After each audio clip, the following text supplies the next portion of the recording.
வணக்கம் and hello viewers, welcome to Riyana's recipes. நம்ம சேனல்ல இன்னைக்கு ஒரு சூப்பரான பாய் வீட்டு மட்டன் பிரியாணி எப்படி செய்யறதுங்கறத பார்க்க போறோங்க. நான் இன்னைக்கு சீரக சம்பா அரிசியில இந்த பிரியாணி செஞ்சிருக்கேன். நீங்க பாஸ்மதி அரிசியை வச்சு கூட நீங்க செய்யலாங்க.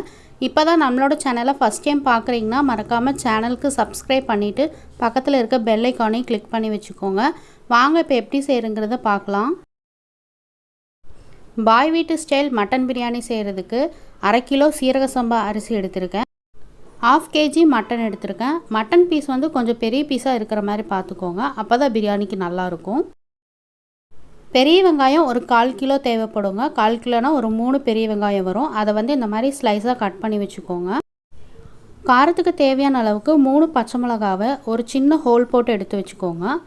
அப்புறம் 3 மீடியம் சைஸ் தக்காளியை இந்த மாதிரி கட் பண்ணி வச்சுக்கோங்க. மல்லியும் புதினா தலையும் ஒரு கைப்பிடி இருக்கிற அளவுக்கு க்ளீன் பண்ணி வச்சுக்கோங்க. மசாலா பொருள் பார்த்திங்கன்னா 2 டீஸ்பூனுக்கு மிளகாத்தூள் எடுத்து வச்சுருக்கேன். 1/4 டீஸ்பூனுக்கு மஞ்சத்தூள் எடுத்து வச்சுருக்கேன். 1/2 டீஸ்பூன் பிரியாணி மசாலா எடுத்திருக்கேன். பிரியாணி மசாலா எப்படி செய்கிறதுங்கிறத நம்ம சேனலில் ஆல்ரெடி வீடியோ போட்டிருக்கேன். நான் டிஸ்கிரிப்ஷனில் கொடுக்குறேன், நீங்கள் செக் பண்ணிக்கோங்க. 1/2 லெமன் ஜூஸ் பிழிஞ்சு வச்சுருக்கேன். நீங்கள் லெமன் ஜூஸ் சேர்த்துக்கலாம், இல்லாட்டி 2 டீஸ்பூனுக்கு தயிர் சேர்த்துக்கலாம். அப்புறம் 2 துண்டு பட்டை, 3 ஏலக்காய், 3 கிராம்பு, ஒரு ஸ்டான் அனன்ஸ் சேர்த்துருக்கேன்.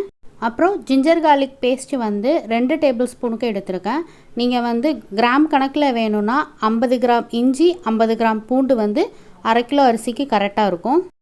அப்புறம் பார்த்திங்கன்னா தேவையான அளவுக்கு நெய், அப்புறம் 2 டேபிள் ஸ்பூன் அளவுக்கு ஆயில் தேவைப்படும், சன்ஃப்ளவர் ஆயில். அப்புறம் இது பார்த்திங்கன்னா ஒரு 25 கிராம் அளவுக்கு சின்ன வெங்காயத்தை நான் நல்லா பேஸ்ட்டாக அரைச்சி வச்சுருக்கேன். இது பிரியாணிக்கு இன்னுமே டேஸ்ட்டு கொடுக்கும். ஃபஸ்ட்டு மட்டனை குக்கரில் வேக வச்சு எடுத்துக்கலாம். மட்டன் குக் ஆகிறதுக்கு கொஞ்சம் லேட் ஆகும், அதனால் நம்ம மட்டன் ஃபஸ்ட்டு வேக வச்சுக்கலாம். கவுச்சி ஸ்மெல் இல்லாமல் இருக்கணும் அப்படிங்கிறதுக்காக 1/4 டீஸ்பூன் மஞ்சத்தூள் சேர்த்துக்கிறேன். அப்புறம் தேவையான அளவுக்கு தண்ணி சேர்த்துக்கோங்க. ரொம்ப தண்ணி சேர்த்துட்டிங்கன்னா தண்ணி எல்லாமே வெளியே வந்துடும். சும்மா அந்த மட்டன் கவர் ஆகிற அளவுக்கு நீங்கள் தண்ணி ஊற்றினீங்கன்னா போதும். ஒரு 4லேருந்து 5 விசில் வரைக்கும் விட்டு எடுத்துக்கலாம். இப்போது பிரியாணி செய்கிறதுக்கு ஸ்டார்ட் பண்ணிடலாம். அதுக்கு நல்ல கனமாக இருக்கிற பாத்திரமாக பார்த்து எடுத்துகிட்டு 1 டீஸ்பூன் ஃபுல்லாகவே நான் நெய் சேர்த்துருக்கேன். 2 டேபிள் ஸ்பூன் அளவுக்கு நான் ஆயில் சேர்த்துருக்கேன். ஆயில் நல்லா ஹீட் ஆனதும் நம்ம எடுத்து வச்சுருக்க பட்டை, கிராம்பு, ஏலக்காய், ஸ்டார் அனன்ஸ் சேர்த்துக்கலாம். இப்போ இதெல்லாமே லைட்டாக பொரியட்டும். இப்போது கட் பண்ணி வச்சுருக்க பெரிய வெங்காயத்தை சேர்த்துக்கலாம்.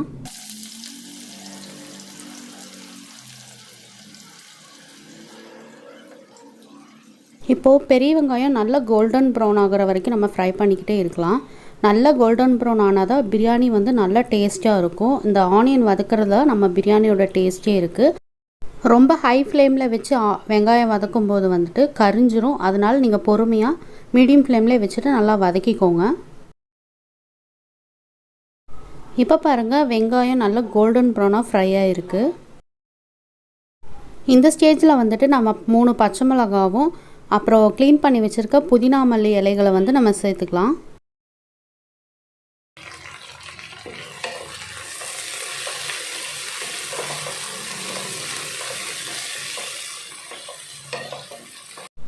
புதினா மல்லித்தலை எல்லாமே நல்லா வதங்கிடுச்சு. இப்போ நம்ம எடுத்து வச்சுருக்க ஜிஞ்சர் கார்லிக் பேஸ்ட்டை சேர்த்துக்கோங்க.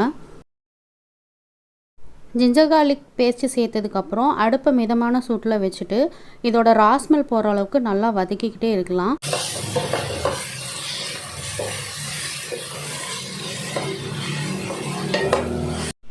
புதினாவும் மல்லித்தலையும் நல்லா வதங்கினதுக்கப்புறம் கட் பண்ணி வச்சுருக்க தக்காளியை சேர்த்துட்டு இதையுமே நல்லா வதங்குற அளவுக்கு நம்ம வதக்கிக்கிட்டே இருக்கலாம்.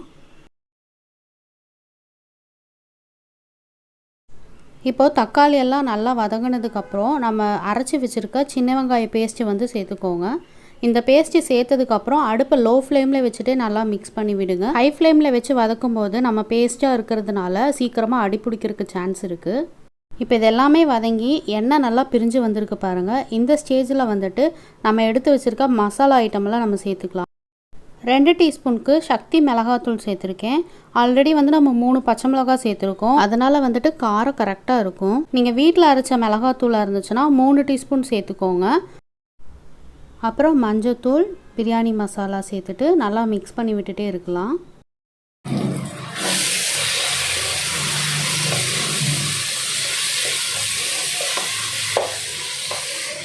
இப்போ இதெல்லாமே நல்லா வதங்கினதுக்கப்புறம் நம்ம குக்கரில் வந்துட்டு வேக வச்சுருக்க மட்டனை வந்து சேர்த்துக்கலாம்.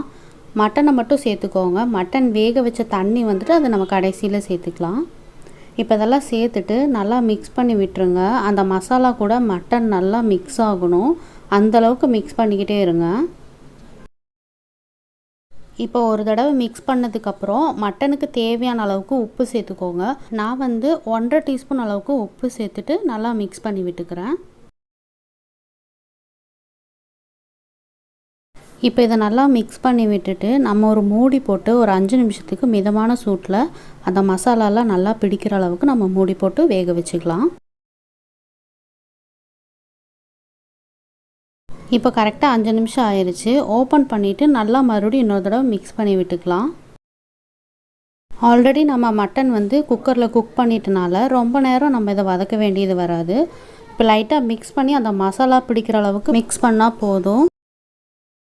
இப்போது இந்த ஸ்டேஜில் வந்துட்டு நம்ம தண்ணி சேர்த்துக்கலாம். ஃபஸ்ட்டு வந்து மட்டன் வேக வச்ச தண்ணியை வந்து சேர்த்துக்கோங்க. அதுக்கப்புறம் வந்துட்டு நார்மல் தண்ணி சேர்த்துக்கோங்க. நான் வந்துட்டு 1 டம்ளர் அரிசிக்கு 1.5 டம்ளர் தண்ணி சேர்த்துருக்கேன். இப்போ தண்ணி எல்லாம் சேர்த்ததுக்கப்புறம் இப்போ தேவையான அளவுக்கு உப்பு சேர்த்துக்கோங்க. உப்பு சேர்த்துட்டு நம்ம தண்ணி வந்து டேஸ்ட் பண்ணி பார்க்கும்போது லைட்டாக உப்பு கரிக்கிற மாதிரி ஃபீலாக இருக்கணும். அப்போ தான் ரைஸுக்கு வந்து உப்பு கரெக்டாக இருக்கும். இப்போ நல்லா மிக்ஸ் பண்ணி விட்டுட்டு மூடி போட்டு நல்லா கொதி வர அளவுக்கு வெயிட் பண்ணிக்கலாம். இப்போ பாருங்கள், தண்ணி நல்லா கொதிச்சிருச்சு. இந்த மாதிரி எல்லா இடத்துலையுமே பபிள்ஸ் வந்தால் தான் அரிசி நம்ம சேர்க்கும் போது வந்து அரிசி குலையாமல் இருக்கும். ஒரு இடத்துல வந்துட்டு பபிள்ஸ் வந்து ஒரு இடத்துல பபிள்ஸ் வராமல் இருந்துச்சுன்னா அந்த மாதிரி இருக்கும்போது நீங்கள் அரிசி சேர்த்துட்டிங்கன்னா சாப்பாடு வந்து குழஞ்ச மாதிரி இருக்கும். இப்போது நம்ம எடுத்து வச்சுருந்தா அந்த லெமன் ஜூஸை வந்து ஃபைனலாக சேர்த்துக்கோங்க. இப்போ வந்து ஊற வச்சுருக்க அரிசியை நல்லா வாஷ் பண்ணிவிட்டு சேர்த்துக்கோங்க. அரிசி வந்து எப்போ ஊற வைக்கணும்னா ஒரு 20 நிமிஷத்துக்கு முன்னாடி ஊற வச்சிங்கன்னா போதும். இப்போ வந்து எல்லா அரிசியுமே சேர்த்தாச்சு. சேர்த்துட்டு இதை நல்லா மிக்ஸ் பண்ணி விட்டுக்கலாம். அடுப்பை மீடியம் ஃப்ளேமில் வச்சுட்டு நல்லா ஒரு மூடி போட்டு க்ளோஸ் பண்ணிக்கலாம். இடையில ஓப்பன் பண்ணி மிக்ஸ் பண்ணிக்கிட்டே இருங்க. இப்போ பாருங்கள், இடையில நான் ஓப்பன் பண்ணி மிக்ஸ் பண்ணி விட்டுக்கிட்டே இருந்தேன். இப்போது ரைஸில் இருக்க தண்ணி எல்லாமே நல்லா வற்றிருச்சு. இப்போ வந்து தம் போடக்கூடிய ஸ்டேஜில் வந்து இருக்குது. ஒரு தடவை நல்லா மிக்ஸ் பண்ணி விட்டுட்டு நம்ம வந்து தம் போட்டுக்கலாம். தம் போடுறதுக்கு அடுப்பை வந்து லோ ஃப்ளேமில் வச்சுட்டு வீட்டில் இருக்க வேஸ்ட்டாக இருக்கிற ஒரு தோசைக்கல்லை வந்து வச்சுக்கோங்க. அதுக்கு மேலே வந்துட்டு நம்ம பிரியாணி பாத்திரத்தை மேலே வச்சுக்கோங்க.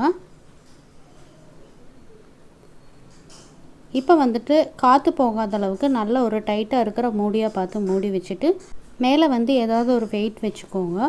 இல்லாட்டி ஒரு பாத்திரத்தில் நல்லா தண்ணி ரொப்பி அதை வந்து மேலே வச்சுக்கோங்க. தம்மில் வந்து எவ்வளோ நேரம் வைக்கணும்னு பார்த்தீங்கன்னா ஒரு 15 நிமிஷத்துக்கு லோ ஃப்ளேமில் வச்சுட்டு அடுப்பை வந்து ஆஃப் பண்ணிவிட்டு மறுபடியும் ஒரு 15 நிமிஷத்துக்கு கழிச்சிட்டு அதுக்கப்புறம் நம்ம பிரியாணி பாத்திரத்தை ஓப்பன் பண்ணி எப்படி வந்திருக்குன்னு பார்க்கலாம். இப்போ கரெக்டாக அரை மணி நேரம் கழித்து நான் பிரியாணி எப்படி வந்திருக்குன்னு ஓப்பன் பண்ணி பார்க்குறேன். பிரியாணி தம்மிலேருந்து ஓப்பன் பண்ணும்போதே நல்லா வாசனையாக இருக்குங்க. பாருங்கள், ரைஸ் ஒன்றோடு ஒன்று ஒட்டாமல் இருக்குது. பிரியாணியுமே நல்ல கலராக இருக்குது. நம்ம எதுவுமே கலர் பவுடரில் எதுவுமே சேர்க்கவே இல்லை. பாருங்கள், நல்ல கலர்ஃபுல்லாகவும் நல்ல வாசனையாகவும் நல்ல சூப்பராகவும் பிரியாணி வந்திருக்கு. கண்டிப்பாக இந்த பிரியாணியை உங்கள் வீட்டில் நீங்கள் ட்ரை பண்ணி பாருங்கள். ட்ரை பண்ணிவிட்டு எப்படி வந்துச்சுங்கிறத கமெண்ட் செக்ஷனில் எனக்கு கமெண்ட் பண்ணுங்கள். இது வரைக்கும் சேனலுக்கு சப்ஸ்கிரைப் பண்ணாமல் இருந்தீங்கன்னா மறக்காமல் சப்ஸ்கிரைப் பண்ணிவிட்டு பக்கத்தில் இருக்க பெல் ஐக்கானையும் கிளிக் பண்ணி வச்சுக்கோங்க. மீண்டும் இன்னொரு ரெசிபியில் உங்களை மீட் பண்ணுறேன். தேங்க்ஸ் ஃபார் வாட்சிங்.